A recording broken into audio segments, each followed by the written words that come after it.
नमस्कार, बहुत बहुत स्वागत है न्यूज 21 में। आप सबका आपके साथ मैं हूं ऋतिका पांडे। हमारा स्पेशल बुलेटिन खबर दिन भर देख रहे हैं।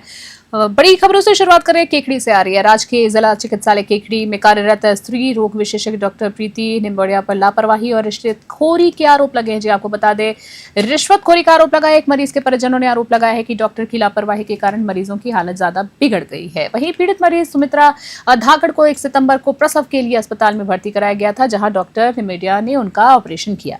परिजनों का आरोप है कि ऑपरेशन में लापरवाही बरती गई है, जिसके कारण सुमित्रा का मलद्वार बंद हो गया है और उनकी हालत गंभीर होती चली गई। 7 दिनों तक चले इस इलाज के बावजूद जब कोई सुधार नहीं हुआ तो उन्हें पहले अजमेर और फिर अजमेर के जयलन अस्पताल जयपुर रेफर करना पड़ा है। मरीज के देवर छोटू राम धाकड़ ने इस संबंध में मुख्य चिकित्सा अधिकारी को एक लिखित शिकायत सौंपी है। उनके आरोप लगाया है, जी आपको बता दें, उन्होंने आरोप लगाया है कि डॉक्टर निम्बोड़िया ने ऑपरेशन कराने के लिए उनसे 20,000 रुपए की रिश्वत भी ली थी। केकड़ी से राकेश चौधरी की खास रिपोर्ट।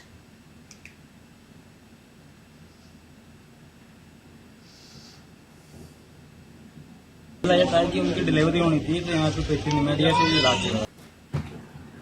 उन्होंने कहा कि सी सेक्शन से डिलीवरी होनी है। सिजेरियन करके उन्होंने फिर केस बिगड़ गया। केस बिगड़ने के बाद भी उन्होंने न तो रेफर किया, न छुट्टी दी, न कुछ बताया। फिर जबरदस्ती आगे लेके गए जेलन में, जेलन से रेफर किया, समझ लेके वहाँ भी नॉर्मल एडमिट किया गया और सिस्ट बता दी। फिर हम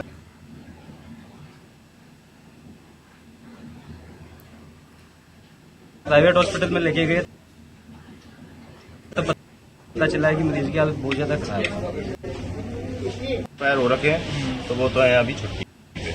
ठीक है, ये आप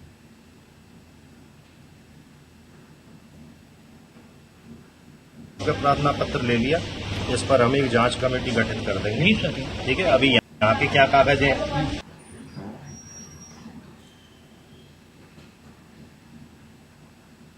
क्या परेशानी हुई, ठीक है, वो सारे निकलवाने के बाद आप जांच कमेटी का आपको कागज दे देंगे कि जो हमने बनाई है। धौलपुर से खबर देख रहे हैं। धौलपुर जिले के सिपोई पंचायत समिति के प्रधान दुष्यंत बघेल ने आज ग्राम पंचायत चौराखेड़ा और करीमपुर में आयोजित ग्रामीण सेवा शिविरों का दौरा किया है। उन्होंने शिविरों में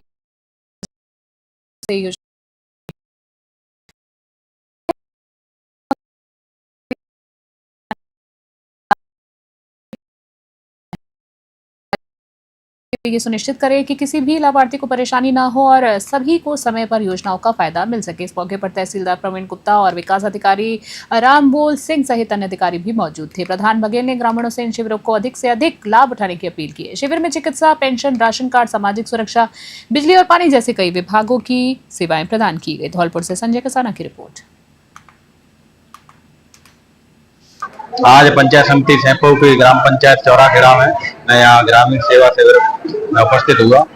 यहाँ किसानों को कृषि बीज किट उपलब्ध कराई एवं यहाँ पुराना कम से कम 10 वर्ष पुराना जो बंटवारा था उसको आपसी सहमति से वो कराया गया और ये सरकार का बहुत अच्छा सराहनीय कदम है। शिविरों के माध्यम से जो ग्रामीण जन है, आम जनता को उनसे सहायता मिल रही है।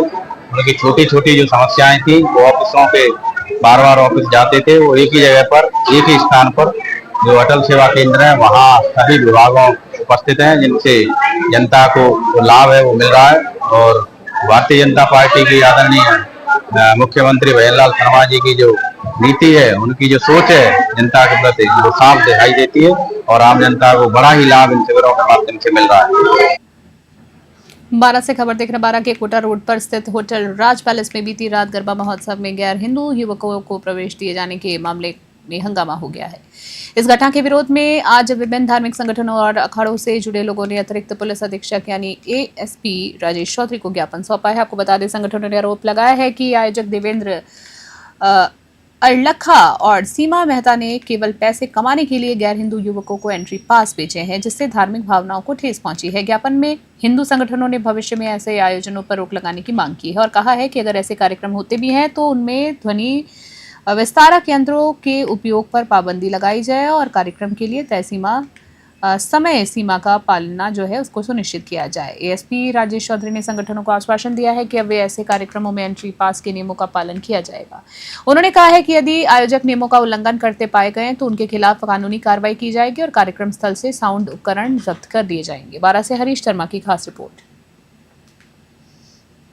नवरात्र में कई जो रिसोर्ट होते हैं वहाँ पर डांडियों का आयोजन किया जाता है, गरबा का आयोजन किया जाता है। और आयोजन के दौरान पिछली बार भी हमारे पास शिकायतें आई थी कि वहाँ पर गैर हिंदू प्रवेश करते हैं, इसलिए हमने पहले ही जाकर के उनको चेतावनी दे दी थी कि आप इस बार हिंदुओं का प्रवेश पूर्ण रूप से वर्जित करेंगे। और हमने सबसे मिलकर के और उन रिसोर्ट के बाहर हम चेतावनी भी लगा करके आए थे, एक फ्लेक्स भी लगा करके आए कि गैर हिंदू पूर्ण रूप से यहाँ पर वर्जित रहेंगे। लेकिन उसके बावजूद भी ये लोग पैसों के लालच में आकर के उन लोगों को पास देते हैं, उनकी एंट्री कराते हैं। ये बिल्कुल सनातन धर्म के खिलाफ है, ये हमारे हिंदू धर्म के खिलाफ है।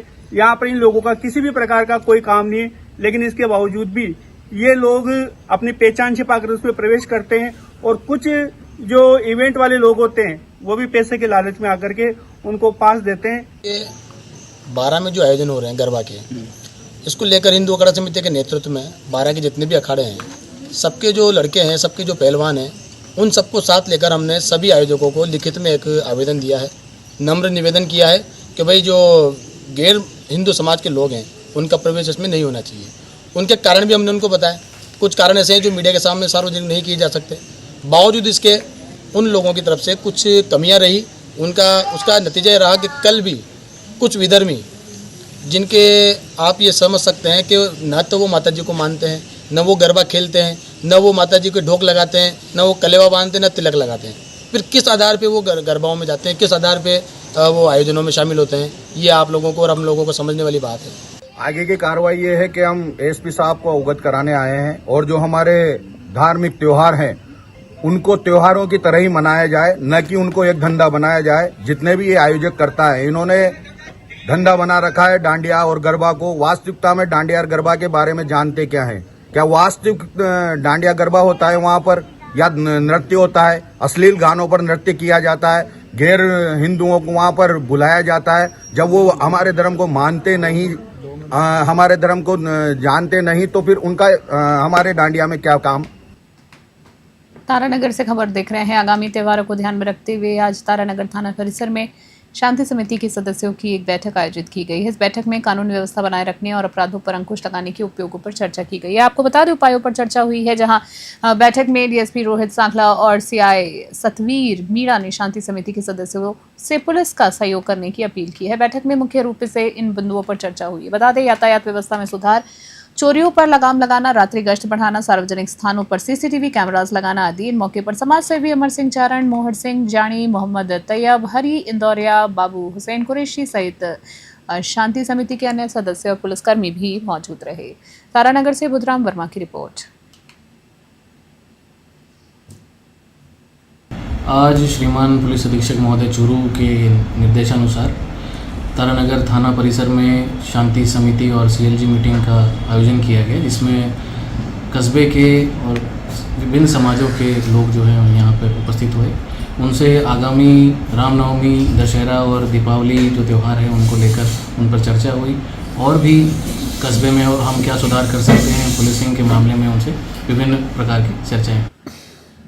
सूरतगढ़ से खबर देख रहे हैं। सूरतगढ़ के गुरुद्वारा श्री गुरु तेग बहादुर साहिब में और Tata medical college and resource centre Sriganganagar और गुरुद्वारा प्रबंधक कमेटी के संयुक्त तत्वावधान में एक निःशुल्क स्वास्थ्य जांच शिविर का सफल आयोजन किया गया है। इसी बीच इस शिविर में ब्लड डोनेशन, आंखों की जांच और दंत चिकित्सा जैसी सुविधाएं उपलब्ध थीं, जिसमें टाटा मेडिकल कॉलेज के विशेषज्ञ डॉक्टर की टीम, जिसमें डॉक्टर अलीशा जैन, डेंटल विभाग के डॉक्टर सीपी अग्रवाल, सोनू सिंह और नेत्र विभाग के डॉक्टर राजेश शामिल थे। आपको बता दें इन्होंने अपनी सेवाएं दी हैं, जिसमें शिविर में 150 से अधिक मरीजों की जांच, उनकी निःशुल्क दवाइयां भी दी गई इनके द्वारा। वहीं इन दौरान पूर्व विधायक राजेंद्र भादु और सचिव राहुल लेगा ने शिविर का दौरा कर व्यवस्थाओं का जायजा लिया है। गुरुद्वारा प्रबंधन कमेटी ने इस आयोजन के लिए सभी आवश्यक व्यवस्थाएं उपलब्ध कराई हैं। युवा कांग्रेस नेता सिकंदर भूपेंद्र अरोड़ा, लविश बत्रा, अक्षर नायक, लाधू राम विश्नोई, गंगाराम और अभिषेक सहित कई समाजसेवियों ने शिविर को सफल बनाने में अपना सहयोग दिया है। सूरतगढ़ से नवीन कुमार की रिपोर्ट।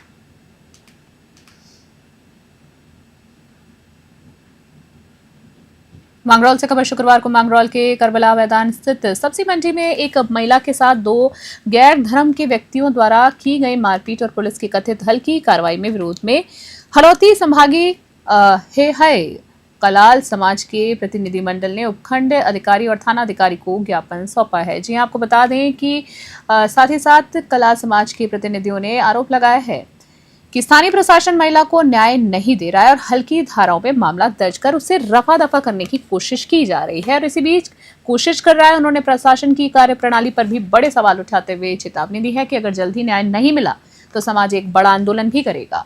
ज्ञापन देने के दौरान हड़ौती संभाग के अध्यक्ष युवराज सुवालका, उपाध्यक्ष चेतन मेवाड़ा, कोषाध्यक्ष लक्ष्मी नारायण सहित दर्जनों कार्यकर्ता भी मौजूद रहे। दर्जनों कलाल समाज के सदस्य भी मौजूद थे। बारा से मंगरौल से हरीश शर्मा के साथ सुरेंद्र चौरसिया की विशेष रिपोर्ट।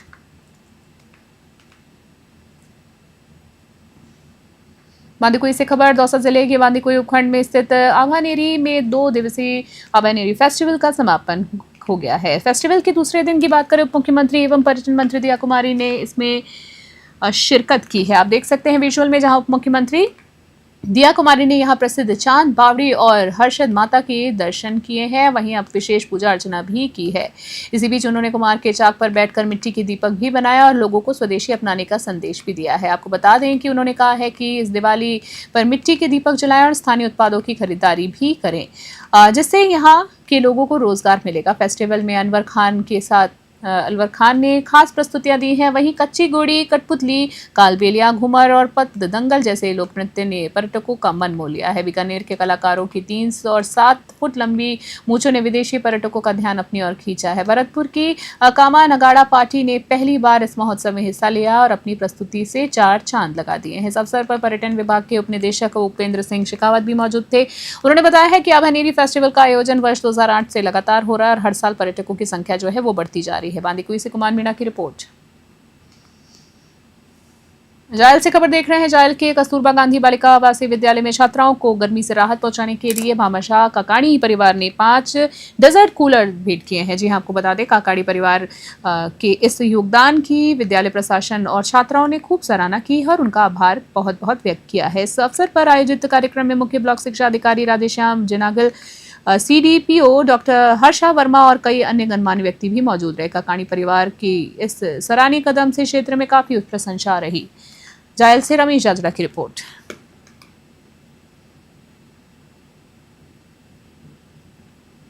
जयपुर से खबर। राजधानी जयपुर के मुरलीपुरा थाना पुलिस ने एक बड़ी कार्रवाई करते हुए 5 लाख रुपए की लूट का पर्दाफाश किया है। वहीं बता दें आपको, पुलिस ने इस वारदात को अंजाम देने वाले 4 आरोपियों करण सिंह, कालू सिंह, विवेक व्यास और अमन सीकरवाल को गिरफ्तार कर लिया है। लूट के बाद आरोपी पुलिस से बचने के लिए अपनी गाड़ी बदलकर दूसरी गाड़ी से फरार हो गए थे। पुलिस ने तकनीकी और मुखबिर की मदद से कड़ी जोड़ते हुए विभिन्न स्थानों पर नाकाबंदी की और चारों लुटेरों को दबोच लिया है। वहीं आरोपियों को पकड़ने में थाना स्पेशल टीम के कांस्टेबल पूरनमल की अहम भूमिका रही है, बताई जा रही है। आपको बता दें, पुलिस ने आरोपियों के पास से लूट की रकम भी बरामद कर ली है। फिलहाल पुलिस ने इन सभी आरोपियों के साथ गहनता से पूछताछ करना शुरू कर दिया और पूछताछ जारी रखी है। जयपुर से अलीम खान की रिपोर्ट।